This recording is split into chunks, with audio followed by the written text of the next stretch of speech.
नमस्कार, स्वागत है आपका हमारे चैनल में। इस वीडियो में हम जानेंगे कि नवरात्रि में घट स्थापना के समय भूल कर भी वह कौन सी 4 गलतियां हैं जो आपको नहीं करनी है, वरना फ़ायदे की जगह नुकसान भी हो सकता है।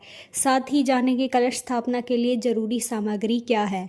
माँ दुर्गा को समर्पित नवरात्रि का पर्व 22 सितंबर से शुरू हो रहा है और इस बार यह पर्व बहुत ही खास रहने वाला है, क्योंकि इस बार का नवरात्रि 9 दिन की नहीं बल्कि 10 दिन की रहने वाली है। साथ ही नवरात्रि की पूजा का आरंभ कलश स्थापना यानी घट स्थापना के साथ होता है।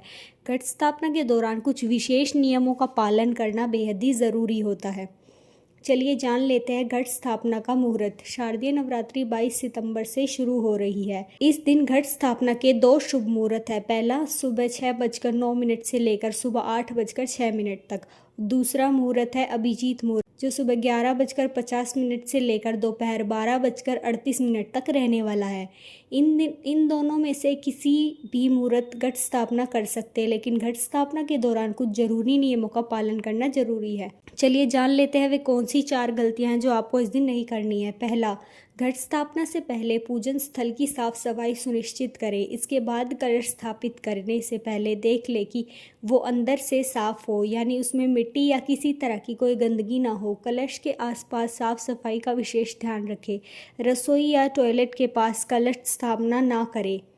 दूसरा, पूजा के लिए खंडित कलश का इस्तेमाल बिल्कुल ना करें। पूजा पाठ या धार्मिक अनुष्ठानों में खंडित कलश स्थापित बिल्कुल नहीं किया जाता।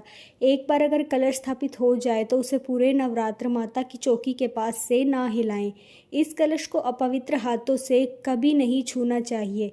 तीसरा, यदि आपने घर में घट स्थापना की है तो पूरे नवरात्र उस स्थान को खाली नहीं छोड़ना है। धार्मिक मान्यता है कि घर सूना रहने से देवी अप्रसन्न हो सकती हैं। इस अवधि में माता दुर्गा की आराधना के साथ साथ कलश की नियमित पूजा भी अनिवार्य है, इसलिए इस समय आपको घर से बाहर नहीं निकलना है। चौथा, यदि आपके घर में लहसुन, प्याज या कोई दूसरी तामसिक चीज़ें रखी है तो उसे कलश स्थापना से पहले ही घर से बाहर कर दे। चलिए जान लेते हैं कि नवरात्रि में घट स्थापना क्यों की जाती है। हिंदू धर्म में किसी भी शुभ कार्य की शुरुआत से पहले कलश स्थापित कर देवी देवताओं का आह्वान किया जाता है, इसलिए नवरात्र में घट स्थापना के बाद ही व्रत का संकल्प लिया जाता है। घट स्थापना के साथ ही माता दुर्गा का आह्वान किया जाता है। कलश स्थापना करने के बाद ही नवरात्र में देवी के अलग अलग स्वरूपों को पूजा जाता है। माना जाता है कि स्थापित कलश पूरे घर में सकारात्मक ऊर्जा और पवित्रता का संचार करता है। चलिए जानते हैं घट स्थापना की सामग्री। घट स्थापना की सामग्री इस प्रकार है। आम का पत्ता, जवारे के लिए साफ मिट्टी, जवे, हल्दी, गुलाल, कपूर, पूजा के पान, पंचामृत, सिक्के, नारियल, अक्षत, पुष्प, गंगाजल, पंचामृत, शहद व धूप। यह घट स्थापना की आवश्यक सामग्री है।